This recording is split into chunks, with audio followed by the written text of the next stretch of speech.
RJFM. 7h45, ils font l'actu et ils sont sur RJFM. Évidemment, nous recevons ce matin le nouveau maire de Commentry, Sylvain Bourdier. Bonjour. Bonjour. Et merci d'être avec nous au lendemain donc de ce conseil municipal qui s'est achevé hier soir. Déjà là, quand je vous dis le nouveau maire de Commentry, ça y est, vous avez l'écharpe, vous avez pris la considération finalement de cette fonction-là. Alors oui et non, parce que ça s'est passé tellement par étapes depuis le 15. Alors il y a eu toutes ces années de campagne, puis l'élection du 15, puis le confinement, et puis enfin l'installation du conseil qui se passe pas dans la salle du conseil de Commentry, qui est quand même un peu solennelle avec tout le poids de l'histoire, Christophe Thivrier, etc. Et bien finalement l'installation s'est faite à l'Agora à cause des conditions sanitaires. Donc est-ce qu'on prend la mesure ? Tout doucement quand même, hein, parce que en billet sans rillettes, quoi, c'est particulier. Ouais, bien sûr. Vous l'avez dit hier, hein, vous allez être au travail évidemment dès aujourd'hui.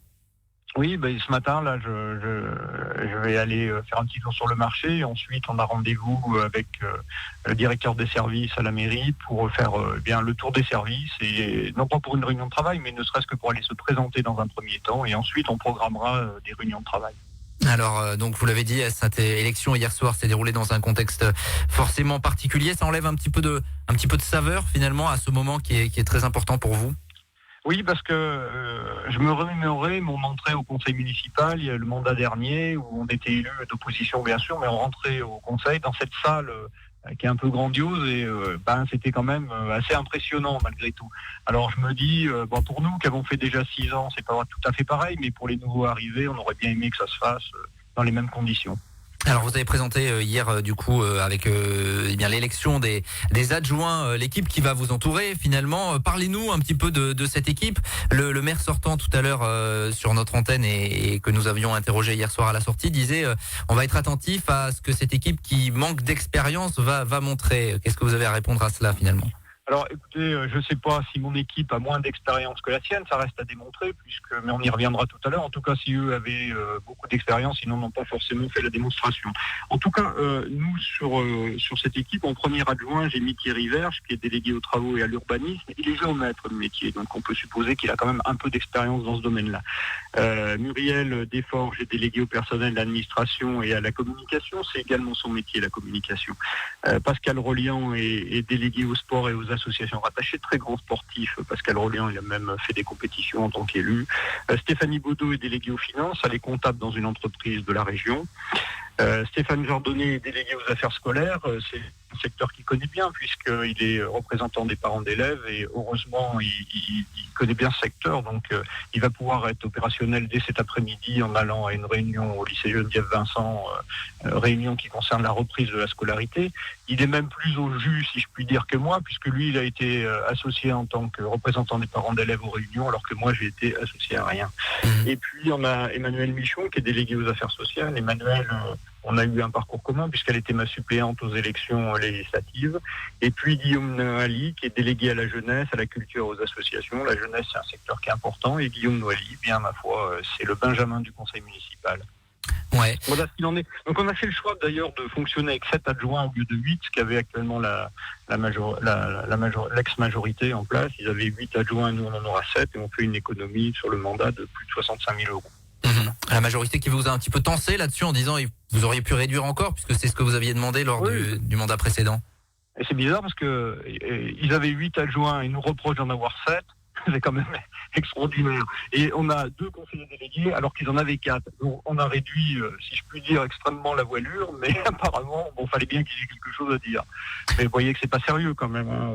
Et justement, j'avais fait étudier par les services l'économie qu'on pouvait réaliser en s'organisant de cette manière-là, c'est-à-dire en ne mettant pas un adjoint en charge des associations, mais en répartissant les associations sur chaque adjoint. C'est-à-dire, par exemple, une association sportive s'adressera à l'adjoint au sport, une association culturelle à l'adjoint à la culture, une association à but social à l'adjoint aux affaires sociales. Donc, en faisant comme ça, on pense qu'on peut économiser un poste d'adjoint, 65 000 euros d'économie. Voilà. Je le disais tout à l'heure, c'est le retour de la gauche au pouvoir à Commentry. Ces valeurs de gauche, vous les revendiquez bien évidemment, et c'est ce qui va guider un petit peu le sens de votre action. Oui, mais finalement, vous savez, quand on discute avec les Commentriens, Et il y en a beaucoup qui sont de gauche et qui l'ignorent finalement, parce que on a finalement ces valeurs communes de solidarité. C'était un peu l'ADN de la ville de Commentry. Il y a toujours eu ces valeurs-là. Et puis finalement, elles sont assez partagées par la population. Alors on a voulu cliver droite-gauche. Oui, on peut, bien sûr. C'est souvent des valeurs de gauche, mais on les retrouve quand même, elles sont assez partagées quand même. Surtout, je pense que cette crise du coronavirus a montré qu'il y avait besoin de solidarité entre les gens et ça rappelle chacun à tout ça, quoi. Alors justement, on parlait de la gauche. Hier, lors de votre premier discours, vous avez évoqué assez longuement, évidemment, Christophe Thivrier, le premier maire socialiste du monde d'ailleurs. Vous avez aussi parlé de tous les paysans, mineurs, forgerons, travailleurs, travailleuses qui ont scellé la tradition de la solidarité de notre ville. Voilà ce que vous avez dit. C'était important de faire appel à ces valeurs-là, à ces personnes-là. Moi, je crois qu'on peut pas construire l'avenir si à un moment donné on connaît pas l'histoire et le passé de cette ville, quoi. Parce que finalement, ça nous a tous marqués. On vit dans une ville, il y a une histoire commune, et c'est cette histoire commune qui permet d'écrire les pages à venir. Alors bien sûr, il faut pas le piège, ça serait de rester sur ce qui relève du passé. Et ça, c'est un piège. Il faut surtout pas rester là-dedans, puisque ce qui nous attend maintenant, c'est co-construire, comme j'ai dit hier, cette ville. Alors, elle se fera avec la population. On va consulter largement. Peut-être on va créer des ateliers par thématique. Et puis, on va récolter l'avis des Commentriens. Et ensuite, c'est les Commentriens qui vont décider. C'est nous qui allons construire. On va sortir un peu de ces décisions pyramidales où on décide en haut et on réalise. Et finalement, on finit par réaliser quelque chose qui intéresse peu les gens. Eh bien, nous, on propose de faire le contraire. On demande aux gens qu'est-ce qui vous intéresse, combien ça coûte, est-ce qu'on le fait, est-ce qu'on le fait pas. On décide ensemble et si c'est bon, bien, on va le faire. Alors, la priorité, évidemment, c'est gérer la crise sanitaire. Concrètement, qu'est-ce qui va être mis en place là dans les prochains jours? Qu'est-ce qu'un maire comme ça, nouvellement élu, peut mettre en place à son échelle, bien sûr? Eh bien, la première chose à faire, c'est la chose la plus préoccupante, c'est les écoles. Alors les écoles, eh bien, il s'agit de regarder si tous les protocoles sont bien respectés et comment est-ce qu'on peut aider et même parfois améliorer également le protocole. Alors ça nécessite des besoins, on va dire, humains. Pour ça, la collectivité met du personnel à disposition, bien sûr. Quelquefois, on a redéployé du personnel, du personnel qui était volontaire pour aller travailler dans les écoles. Et d'habitude, ça fait pas partie de leur attribution, mais là, à cause de la crise, ils n'ont pas forcément d'activité en ce moment, et donc ils vont renforcer les écoles. Donc il y a le côté personnel mis en place, et puis il y aura aussi les moyens matériels, de quoi les écoles ont besoin pour pouvoir fonctionner. Et là aussi, on peut leur venir en aide. Quelles autres priorités finalement, quels autres dossiers à venir à Commentry? Il y a quand même une grosse inquiétude d'un point de vue économique, avec la crise. Donc on veut relancer la commande publique au plus vite. Donc Thierry Verge doit me rejoindre en fin de matinée là pour justement aborder ces problèmes-là et relancer au plus vite la commande publique. Donc il a commencé de regarder ça avec les services, à leur en parler, puis ils vont mettre ça en place très rapidement. Et puis on a aussi nos commerces et artisans. Ce matin, j'irai faire un petit tour sur le marché là pour voir un peu comment ça se passe. J'ai une inquiétude par rapport aux restaurateurs de Commentry. On sait que certains sont en souffrance. Il y a des volontés d'avoir des terrasses. Là aussi, on peut les aider, nous, au niveau de la collectivité, pour voir ce qu'on peut faire, comment on peut peut-être agrandir les terrasses. Peut-être prendre des décisions pour que ça soit financièrement acceptable pour eux, et puis peut-être aussi du matériel à mettre à disposition. Je pense à des tables ou des barnums. Il faut que la collectivité s'organise pour aider ces professionnels. Ouais, sur la durée du mandat, vous avez également évoqué la question préoccupante hier de l'offre de santé. Vous l'aviez annoncé durant la campagne. Ça va être également l'un de vos chevaux de bataille? Oui, alors là, ça va pas être facile du tout. Il faut qu'on voit de quelle manière on peut de redevenir attractif. Il y a eu des coups manqués par la municipalité en place qui avait fait venir un peu un médecin un peu au dernier moment là, avant les élections. On n'a pas des bonnes nouvelles en ce moment à propos de ça. Je crains qu'il quitte Commentry. Donc, en tout cas, c'est ce qu'il nous a annoncé. Bon, il a encore le temps de la réflexion, j'espère, mais voilà quoi. Donc là, c'est un coup manqué. C'est un coup qui était prévisible. C'est pour ça que j'avais proposé d'ailleurs que la collectivité embauche le médecin avec une convention bien sûr avec la caisse d'assurance maladie pour équilibrer les comptes, mais je pense qu'en embauchant un médecin, on aurait envoyé un signe positif à la population, parce que ce que j'avais écrit et ce qui s'est peut-être réalisé, c'est que des commentriens qui ont un médecin parfois loin, à Montluçon ou même encore plus loin, hésitent à le laisser pour en prendre un commentry en se disant s'il part dans 4 matins, eh bien ma foi, je me retrouve sans médecin.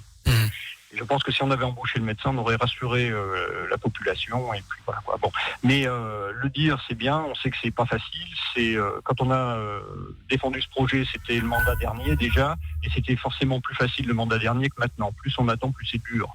Et donc voilà la situation dans laquelle on se trouve, voilà de quoi on hérite aujourd'hui. Il nous reste 30 secondes, Sylvain Bourdier, vous avez déjà annoncé une mesure hier, ce jour de congé pour les agents municipaux. En 30 secondes, je sais que c'est compliqué, mais expliquez-nous pourquoi. Non. Mais je vais vous expliquer tout de suite pourquoi.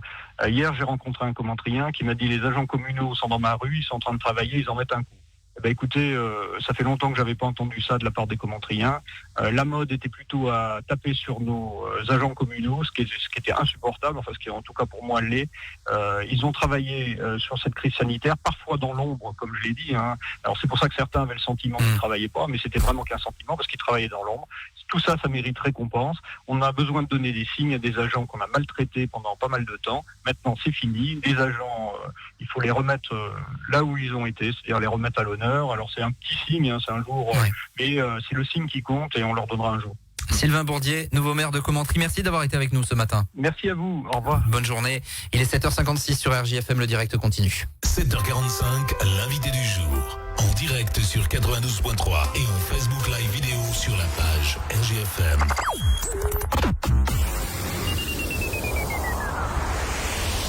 Attention, c'est parti. Qui est le spécialiste menuiserie PVC, aluminium, mixte bois dans la région? Alors Bon, qui est le spécialiste en porte d'entrée, volets battants et roulants, portail, clôture et véranda? Alors Je sais, la SARL Boulico Brandao. Voilà. Fabrication sur mesure ou l'isolation des combles, la SARL Boulico Brandao, des pros à votre service. Un travail de qualité et surtout des économies en bénéficiant d'avantages fiscaux et des financements à des taux très attractifs. SARL Boulico Brandao, partenaire Ouverture S et Wizéo Fermeture, 50 rue de Pasquier à Montluçon et hôtel d'entreprise Zedala Brand Sud à Malicorne. Téléphone 04 70 64 63 40.